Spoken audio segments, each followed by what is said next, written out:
Pav, what did you think about the way that Bill Simmons explained the new format 72 with the 72 game or 76 game? I think that's 72. I think it's kind of weird.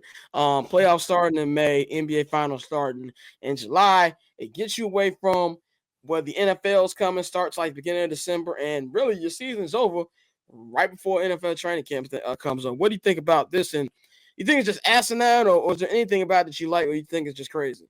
I mean, I don't think it's completely asinine, but I just think that when it comes to the NBA, there's so much that like the NBA is the only league where there's so much discourse about what's wrong, and I don't actually think that much is really wrong. I think it's fine. Plenty of the TV companies think it's fine. They keep paying them bread. I think the way that now I do think that the play-in tournament, not the play-in tournament, but I do think that the in-season tournament has a opportunity to be a bigger and much better thing. I think you can maybe, move that later on. Like maybe you put it around All-Star weekend or something like that. I don't know. But I don't, again, I don't think it's a complete asinine thing, but I don't think that the league schedule is something that needs to be completely tampered with. Like the people who watch the NBA watch the NBA. Football, you're never gonna catch up with football, or football is like religion in half of the country. You're never gonna catch up with football. So I just don't really see the point in my personal opinion. But I don't think his idea was a terrible idea. But just like, wow. Yeah, I'm with you on that. With I believe if you're a basketball fan, you're gonna watch basketball regardless. Football is obviously my favorite sport. We spent an hour and a half talking about it in the middle of March. So it just shows you how much I like football. But I think that if you're gonna do something like that, 76 games makes no sense to me. And that also to me as well. Like I think you messing with records, like you messing with just like again, just because something has been some way doesn't mean it needs to continue to be that way. But I do think that is something to be said for history and just historic purposes. Yeah, and Orlando said in the chat, owners aren't going to give up any games. That's the same reason why you're not going to see best of 5 series return. Niggas want both home games. You know what I'm saying? So you're going to have that.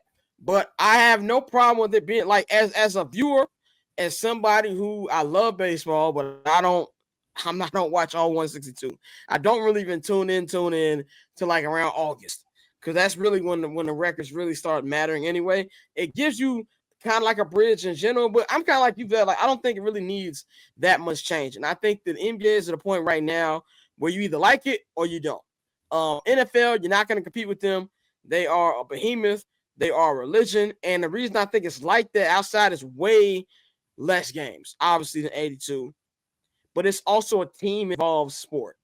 NBA is superstar, and that's why I think it's so many conversations about who's the next face, and you have these different people.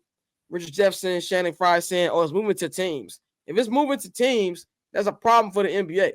I think we like the idea of what's the word I'm looking for? Parity in the NBA, but we really don't. Like, if you get an Oklahoma City Thunder versus the Cleveland Cavaliers in the NBA Finals, I think that's an excellent NBA Finals from a basketball perspective. The average person ain't gonna care. We can just look at the numbers and we could go with the Lakers and the Celtics. That was the highest rated NBA game in years because people care about these teams. So to me, the NBA is about players. So everything that's about this discussion of whether the NBA needs to go yet ain't got nothing to do with game count. Ain't got nothing to do with starting the season in the middle of the year. Even though I don't think it's a crazy idea. It's about finding the next guy. As much as people are tired of that, it's a debate to take it to the next level. Bang, you said yourself that nobody want to hear about the team stuff. Do you think that it is a schedule thing, or is it kind of like what we've been saying about faces of the league and stuff like that?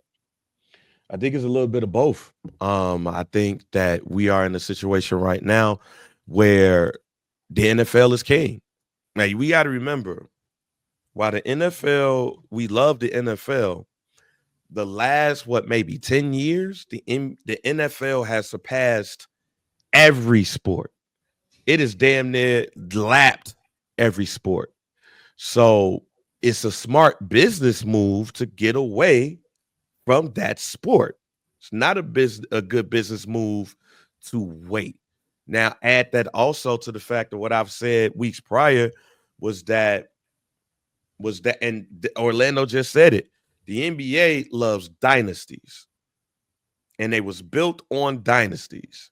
when they had parity in the 70s, niggas didn't give a fuck. And then plus they started doing cocaine and all of that shit too.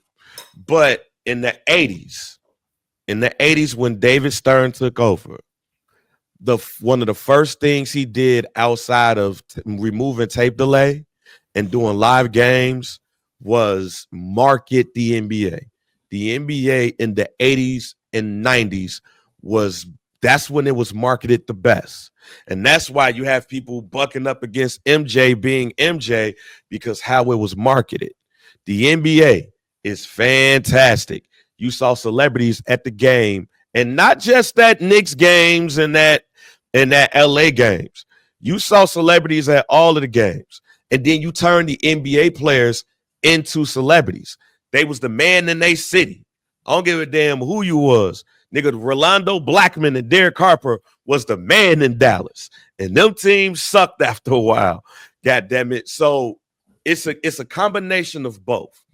Now, Pav is also right. The NBA do a great job at shitting on themselves, and commentators do a great job at shitting on them in the process. So this is a perfect storm of issues. I don't agree, even though I've always been a proponent of shorter NBA seasons. I've always been a proponent of that.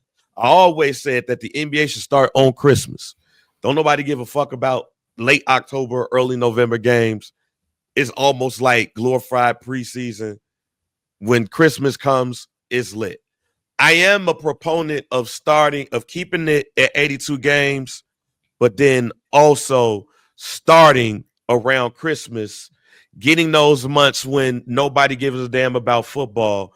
And then when baseball starts early, nobody gives a damn. End in July, the end. I am somebody who does like that idea. I don't think you need to cut 6 games in order to make that happen. But I do think the NBA is just dealing with a perfect storm right now. The NFL is king, and it is not going nowhere anytime soon. So it's best that you avoid that as much as possible and make sure that the eyes are on you. And in the summer, the eyes should be on the NBA. But the last thing is, players, for me, I'll just say for me, the players is just not as charismatic as they used to be. Like the stars they're supposed to be stars are just not stars. Just like we talked about movie stars and how there are no movie stars. There's no NBA stars. Like Jason Tatum is born. And like Merck said on Summer Sessions, he's going to be born until he give Deuce ass whooping. On that, he's going to have to spank his hand. What the fuck you doing?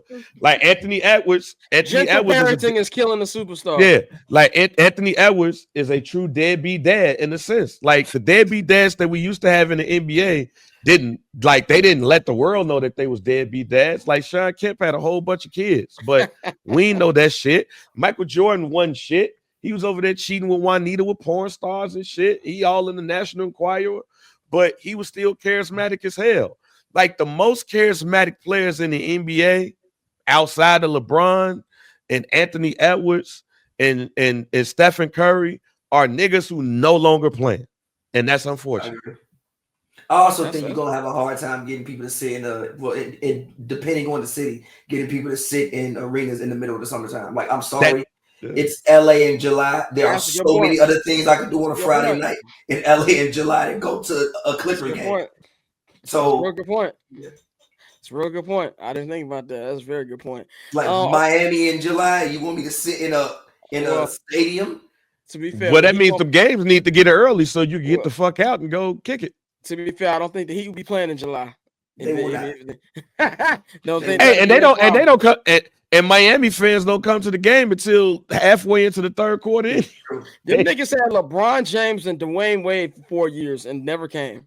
It's a lot to do with Miami, man. I get it. When Miami was busting too. Yeah, I get it. But you know that just shows right there, man. So cool. Triple double hat trick, I know the code too. Ice trade, go for trade, yeah we cold too. Getting paper on these player haters, old news, money on the other line, so I'm not gonna hold you. Money money on the other line, so I'm not gonna hold you. Money on the other line, so I'm not gonna hold you. Money on the other line.